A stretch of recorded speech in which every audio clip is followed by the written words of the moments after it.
Hello વિદ્યાર્થી મિત્રો, મારી YouTube ચેનલ વિનર એજ્યુકેશનમાં તમારું સ્વાગત છે। આજે આપણે ધોરણ 10 ચેપ્ટર 2 બહુપદીઓ વિશે ભણીશું। હવે આ ચેપ્ટરમાંથી 2017 થી લઈને 2024 સુધીમાં જેટલા પણ દાખલા પૂછાય છે જૂની બોર્ડની એક્ઝામમાં એનું આપણે રિવિઝન કરીશું। જો આ પહેલો જ દાખલો છે કે નીચે આપેલા આલેખ પરથી y = px ના શૂન્યની સંખ્યા ખાલી જગ્યા છે। 2017 માં 1 માર્ક્સનો પૂછાયો હતો। હવે આવી રીતે જ્યારે શૂન્યની સંખ્યા આલેખ પરથી શોધવાનું આપણને પૂછે ત્યારે આપણે એક જ વસ્તુ યાદ રાખવાની કે આ જે x અક્ષ છે બરાબર, આ x અક્ષને કેટલા જગ્યાએ છેદે છે કોઈ પણ રેખા જેટલી જગ્યાએ છેદે બરાબર એ એના શું કહેવાય શૂન્યની સંખ્યા। હવે અહીંયા જો ઓપ્શન પણ આપે છે 0 1 2 અને 3 તો આ જે રેખા છે એ આ x અક્ષને એક જ બિંદુમાં છેદે છે એટલે સાચો જવાબ શું આવ્યો 1। નેક્સ્ટ હવે અહીંયા આપણને બહુપદી px = 5 - x² ના શૂન્યો જણાવો કીધું છે। આ પણ 2017 માં 1 માર્ક્સનો પૂછ્યો હતો। અહીં આપણને 4 જવાબ આપ્યા છે બરાબર। હવે અહીંયા જો તમને ખ્યાલ આવી છે કે 5 છે તેનું વર્ગમૂળ શું થાય √5 થાય, x² ના x થાય અને 5 નું શું થાય √5 તો √5 જ આ જવાબ આવે એટલું યાદ રાખવાનું। બંનેમાં √5 ક્યાં છે અહીંયા નથી, અહીંયા 1/5 છે 1/5 છે એટલે ના આવે, 5 પણ ના આવે, અહીંયા √5 અને -5 પણ ના આવે તો શું આવે સાચો જવાબ √5 અને -√5। નેક્સ્ટ અહીંયા આપણને કીધું છે કે નીચેના સમીકરણમાં કયું સમીકરણ દ્વિઘાત સમીકરણ નથી।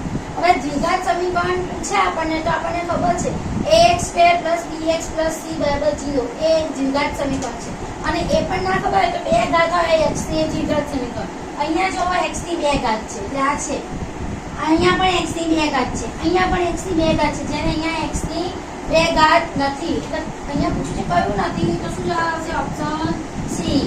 નેક્સ્ટ આ દાખલામાં આપણને આગળનો જે દાખલો જોઈ કે 2017 માં પૂછેલો સેમ એ પ્રકારનો છે। અહીંયા આપણને શૂન્ય શોધવાના છે। અહીંયા કીધું છે કે આકૃતિ પ્રમાણે y = px ના આલેખને ખાલી જગ્યા શૂન્ય છે 2018 માં 1 માર્ક્સનો પૂછાયો હતો બરાબર। આગળ આપણે જોઈ ગયા સેમ એ પ્રકારનું અહીંયા આપણે x અક્ષને કેટલા બિંદુમાં છેદે છે જોવાનું કે એક જ બિંદુમાં છેદે છે આ રેખા બરાબર એટલે એને કેટલા શૂન્ય કહેવાય 1 તો સાચો જવાબ શું આવશે 1। નેક્સ્ટ હવે આ દાખલામાં આપણને પૂછ્યું છે કે 3x² + 5x = 2 ના શૂન્યનો સરવાળો ખાલી જગ્યા થાય। આ પણ 2018 માં 1 માર્ક્સનો પૂછ્યો હતો। અહીંયા આપણને ઓપ્શન પણ આપ્યા છે 2/3 -3/5 -2/3 કે -5/3। હવે આપણને ખબર છે કે જ્યારે દ્વિઘાત બહુપદી હોય અને શૂન્યનો સરવાળો શોધાય તેના માટેનું એક સૂત્ર છે કે આલ્ફા + બીટા બરાબર -b/a। હવે આ જે આપણને બહુપદી આપી છે એમાં x² ની આગળ હોય એને a કહેવાય, x ની આગળ એને b કહેવાય અને અચળ પદને c કહેવાય। તો અહીંયા સરવાળા માટેનું આ સૂત્ર બધાએ યાદ રાખવાનું કે સરવાળો હોય દ્વિઘાત બહુપદી તો એના સરવાળાનું સૂત્ર શું છે -b/a। તો અહીંયા b કેટલો છે 5 બરાબર માઈનસનું ચિહ્ન અને અહીંયા 5 અને a કેટલો છે 3 તો શું આવ્યો આન્સર -5/3 ઓપ્શન ડી। આ દાખલામાં આપણને કીધું છે કે દ્વિઘાત બહુપદી ખાલી જગ્યાના શૂન્યો 4 અને 3 છે। આ 2019 માં 1 માર્ક્સમાં પૂછ્યો તો ઓપ્શન પણ આપ્યા છે। હવે આપણને શૂન્યો આપી દીધા છે પણ એના પછી બહુપદી શોધવાની તો અહીં ધ્યાન આપો કે અહીંયા શૂન્યો કેવો છે 4 +4 છે અને +3 છે તો અહીંયા ક્યાંય માઈનસ નથી તો જવાબમાં પણ માઈનસ ના એટલું જોઈ લેવાનું। અહીંયા કયામાં છે આમાં છે માઈનસ છે, આમાં બેવ પ્લસ છે, આમાં એક માઈનસ પ્લસ ને આમાં પણ માઈનસ તો સાચો જવાબ કયો આવશે આ કે 4 તો 12 થાય અને 4 અને 3 નો સરવાળો કરીએ તો પણ 7 થાય અને બધી નિશાનીઓ પ્લસ ની છે એટલે સાચો જવાબ શું હશે બી બરાબર। નેક્સ્ટ હવે આ દાખલામાં આપણને આલ્ફા બીટા અને ગેમા ત્રિઘાત બહુપદી કે જે px = ax³ bx² cx + d આપ્યું છે બરાબર। હવે એના જે શૂન્યો છે એ 1/α + 1/β + 1/γ એ કેટલા થાય આપણને શોધવાનું કીધું છે। 2019 માં 1 માર્કમાં પૂછ્યો હતો। હવે અહીંયા આપણને ઓપ્શન પણ 4 આપ્યા છે પણ પહેલા એટલું યાદ રાખવાનું કે જ્યારે આપણને દ્વિઘાત બહુપદી આપ્યું હોય ત્યારે એના શૂન્યોનો સરવાળો આલ્ફા + બીટા + ગેમા શું થાય -b/a થાય।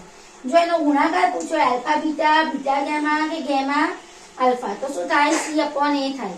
અને જ્યારે આલ્ફા બીટા અને ગેમા ત્રણેયનો ગુણાકાર હોય તેનું સૂત્ર છે -d/e. આ ત્રણ સૂત્રો ખાસ યાદ રાખવાના. હવે આપણે અહીંયા જે પૂછ્યું છે એનો જવાબ મેળવીએ કે 1/α + 1/β + 1/γ. હવે અહીંયા આલ્ફા બીટા અને ગેમા ને આપણે શું લસા લેવાનો છે. અહીંયા આલ્ફા છે તો શું આવશે બીટા અને ગેમા પ્લસ અહીંયા બીટા છે તો આલ્ફા અને ગેમા અને પ્લસ અહીં ગેમા છે તો આલ્ફા અને બીટા. બરાબર, લસા લીધો આલ્ફા બીટા ગેમાનો અને નીચે શું આવશે આલ્ફા બીટા અને ગેમા. હવે અહીંયા આપણને ખબર છે alpha beta beta alpha alpha gamma અને આલ્ફા બીટા શું થાય c/a થાય. તો આપણે લખી દેવાનું શું લખવાનું c/a. અને આની આલ્ફા બીટા અને ગેમાની વેલ્યુ શું થાય -d/a. શું થાય -d/a. તો આ છેદનો છેદ એ ઉડી ગયા તો જવાબ શું આવ્યો -c/d. બરાબર, અહીંયા ક્યાં છે જો ઓપ્શન ડી -c/d.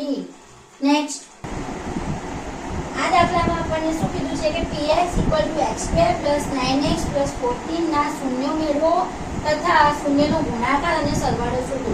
2019 માં 2 માર્ક્સમાં પૂછાયા હતા અને આ બધાના દાખલા આ વખતે પણ 2 માર્ક્સમાં પૂછાવાની શક્યતા છે. પણ આ એકદમ ઈઝી દાખલા છે. બરાબર, અહીંયા આપણને શું કીધું છે p(x) આપી દીધું છે કે x² + 9x + 14. સૌથી પહેલા આપણે શું કરવાનું છે એના શૂન્ય મેળવવાના કઈ રીતે. તો આજે છેલ્લી સંખ્યા આપી છે 14. તો 14 ના એવા બે ભાગ પાડવાના કે જેનો સરવાળો કે બાદબાકી કરો તો 9x થવો જોઈએ. હવે 14 છે તો તમે સાદું 14 કરીએ તો 7 અને 2 બરાબર સાદું 14 થાય અને પાછા એ બેનો સરવાળો કરો તો 7 + 2 તો 9x થાય છે. મધ્યમ પદ એના સરવાળા કે બાદબાકી જેટલું થવું જોઈએ. તો સરવાળા જેટલું થાય છે 7 + 2 9. અને હંમેશા સાઈનમાં વિદ્યાર્થીઓને ભૂલ થતી હોય છે તો એટલું યાદ રાખો કે જે મોટી સંખ્યા છે ને એને મધ્યમ પદની સાઈન કરવાની. અહીંયા શું છે 9 મોટો 9 ની સાઈન કઈ છે પ્લસ છે તો અહીં 7 માં પણ પ્લસ આવશે અને અહીંયા આપણે સરવાળો કરવાનો છે એટલે 2 માં પણ પ્લસ સાઈન આવશે. બરાબર, તો x² + 7x + 2x + 14 થઈ ગયું. હવે આ બે પદ છે અને આ બીજું પદ છે. આમાંથી શું કોમન નીકળશે x સામાન્ય નીકળે તો શું થાય x + 7 અને આમાંથી શું નીકળે 2x નીકળે 2 કોમન નીકળે તો x + 7. બરાબર, તો x + 7 અને x + 2. તો અહીંયા px ની જગ્યાએ 0 લખીએ તો x + 7 બરાબર શું થાય 0 થાય અને x + 2 બરાબર પણ શું થાય 0 થાય. તો x બરાબર 7 એ બાજુ જાય તો શું આવે 7 એ બાજુ જાય તો શું આવે તો x = -7 અને અહીંયા x = -2. બરાબર, આ બે આપણને શું મળ્યા એના શૂન્યો મળ્યા. જો આને આપણે એકને આલ્ફા ધારી લઈએ અને એકને બીટા ધારી લઈએ તો અહીંયા શું કીધું છે શૂન્યનો ગુણાકાર અને સરવાળો. તો દ્વિઘાત બહુપદી છે તો શૂન્યનો સરવાળો શું થાય આલ્ફા + બીટા બરાબર. તો અહીંયા આપણે આલ્ફા બરાબર -7 અને બીટા બરાબર -2 તો શું આયા -9 = ખબર છે આલ્ફા + બીટા = -b/a અને આલ્ફા * બીટા કરીએ તો શું થાય અહીંયા પહેલા કરી લઈએ કે -7 અને -2 એ બેવનો ગુણાકાર કરીએ તો શું આવે અહીંયા જુઓ 14 આવે = c/a. હવે ચેક કરો આપણો જવાબ સાચો છે ખોટો તો -b/a. તો અહીંયા b કેટલા છે 9 છે. બરાબર, તો આયો અને માઈનસ તો માઈનસ ની સાઈન આપણે લગાવી દીધી. ઓકે, અને a ની વેલ્યુ 1 છે એટલે 9 -9/a તો આપણો જવાબ કેવો થયો સાચો. એ જ રીતે અહીંયા આલ્ફા * બીટા c/a થાય તો c/a કરો તો c કેટલા છે 14 છે અને એની વેલ્યુ 1 છે તો 14 ના છેદમાં 1 બરાબર 14 થયો એટલે c/a પણ આવી ગયો એટલે આપણો જવાબ સાચો છે. નેક્સ્ટ હવે અહીંયા 6x² - 6x - 2x² + 7 નો આલેખ કેવો હશે એવો ક્વેશ્ચન 1 માર્કમાં 2020 માં પૂછેલો. હવે અહીંયા આપણને ખબર પડી કે આ કઈ બહુપદી છે દ્વિઘાત બહુપદી છે અને દ્વિઘાત બહુપદીમાં આલેખ હંમેશા બે પ્રકારના. જો a > હોય એટલે કે એ ધન હોય ને 0 કરતા મોટો હોય તો એનો આલેખ કેવો આવે? આમ ઉપરના તરફ પરવલય આવે, બરાબર. અને જો એ 0 કરતા નાનો હોય એટલે લેસ ધેન ઋણ હોય તો એનો આલેખ કેવો આવે? નીચેની તરફ પરવલય આવે, નમેલો, બરાબર. હવે અહીં જુઓ કે એ કયો છે? અહીંયા x ની જોડે જે સહગુણક એને a કહેવાય. એ કેવો છે? ઋણ છે. કેવો છે? ઋણ. તો એનો જવાબ શું આવશે? કે આલેખ કેવો હોય? તો અહીંયા લખવાનું કે આલેખ નીચેની તરફ ખુલ્લો પરવલય જેવો